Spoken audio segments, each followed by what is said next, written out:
देवबंद में आज एक बड़ा विवाद सामने आया है।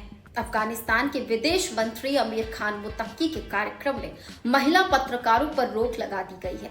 दारुल उलूम देवबंद में आयोजित इस कार्यक्रम को लेकर माहौल गर्म है, क्योंकि मुत्तकी को तालिबान सरकार का प्रतिनिधि माना जाता है और अब भारत की सरजमी पर भी महिलाओं को पर्दे में रखने की बात की जा रही है।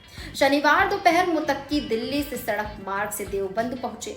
यहाँ उनका फूल बरसाकर स्वागत किया गया।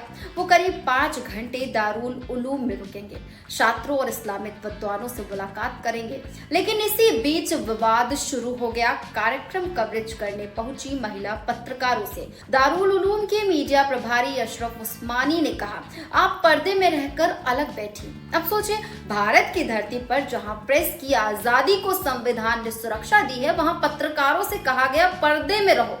वैसे ये पहला मौका नहीं है। कल यानी शुक्रवार को भी दिल्ली में अफगान एम्बेसी में मुत्तकी की प्रेस कॉन्फ्रेंस हुई थी, जहां किसी भी महिला पत्रकार को एंट्री नहीं दी गई थी। करीब 20 पत्रकार बुलाए गए थे। सभी पुरुष और तालिबान अधिकारियों ने खुद तय किया कि कौन कौन अंदर जाएगा और कौन कौन नहीं। इस पर देश भर में विरोध शुरू हो गया। कांग्रेस नेता प्रियंका गांधी वाड्रा ने प्रधानमंत्री मोदी से सवाल पूछा, भारत में हमारे ही देश की महिलाओं का अपमान कैसे होने दिया गया। वहीं कांग्रेस प्रवक्ता शमा मोहम्मद ने कहा, ये भारत की जमीन पर महिलाओं के खिलाफ भेदभाव है।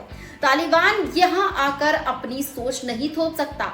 देवबंद की ओर से दारुल उलूम के मुहतमिम मुफ्ती अबुल कासिम नोमानी ने कहा, दारुल उलूम के दरवाजे सबके लिए खुले हैं। हम मुत्तकी का स्वागत करते हैं। यहाँ धार्मिक और शैक्षिक चर्चा होगी, किसी राजनीतिक उद्देश्य से नहीं। वहीं मीडिया प्रभारी उस्मानी ने सफाई दी कि महिला पत्रकारों को बाहर नहीं किया गया, बल्कि उनसे मर्यादा में बैठने का अनुरोध किया गया। लेकिन सवाल यही है, क्या मर्यादा के नाम पर महिलाओं को अलग बैठाना सही है? क्या ये वही सोच नहीं है जिससे अफगानिस्तान में लड़कियों की शिक्षा और पत्रकारिता दोनों पर ताले लग गए हैं? मुत्तकी के दौरे को लेकर देवबंद में सुरक्षा बेहद कड़ी है। बम डिस्पोजल स्क्वाड ने पूरे कैंपस की जांच की। हर रास्ते पर बैरिकेडिंग और पुलिस तैनात है। खुफिया एजेंसियां भी सतर्क हैं कि कहीं कोई अप्रिय घटना ना हो।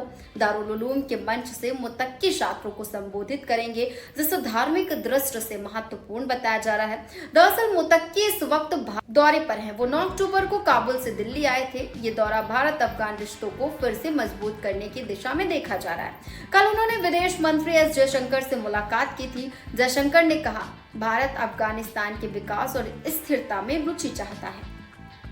भारत ने अफगानिस्तान में भूकंप और संकट के दौरान मदद भी की थी, लेकिन मुत्तकी के साथ आने वाले तालिबान अधिकारियों के रवैये ने पूरे दौरे की छवि पर सवाल खड़े कर दिए हैं। भारत में कई लोग पूछ रहे हैं, क्या हमें ऐसे प्रतिनिधियों का स्वागत करना चाहिए जो महिलाओं को बराबरी का अधिकार तक नहीं देते? एक और भारत में महिला पत्रकारों ने इतिहास लिखा है, हर बड़े युद्ध और संकट को कवर किया है, तो दूसरी ओर देवबंद में उनसे कहा गया, पर्दे में रहो, सामने मत आओ। ये सिर्फ एक धार्मिक मुद्दा नहीं, बल्कि महिलाओं की समानता और अभिव्यक्ति की आजादी से जुड़ा सवाल है। अब देखना यह है कि सरकार और समाज इस संदेश को कैसे लेते हैं, क्योंकि ये सिर्फ देवबंद या तालिबान का मामला नहीं, बल्कि भारत की गरिमा और महिलाओं की आवाज से जुड़ा मसला है।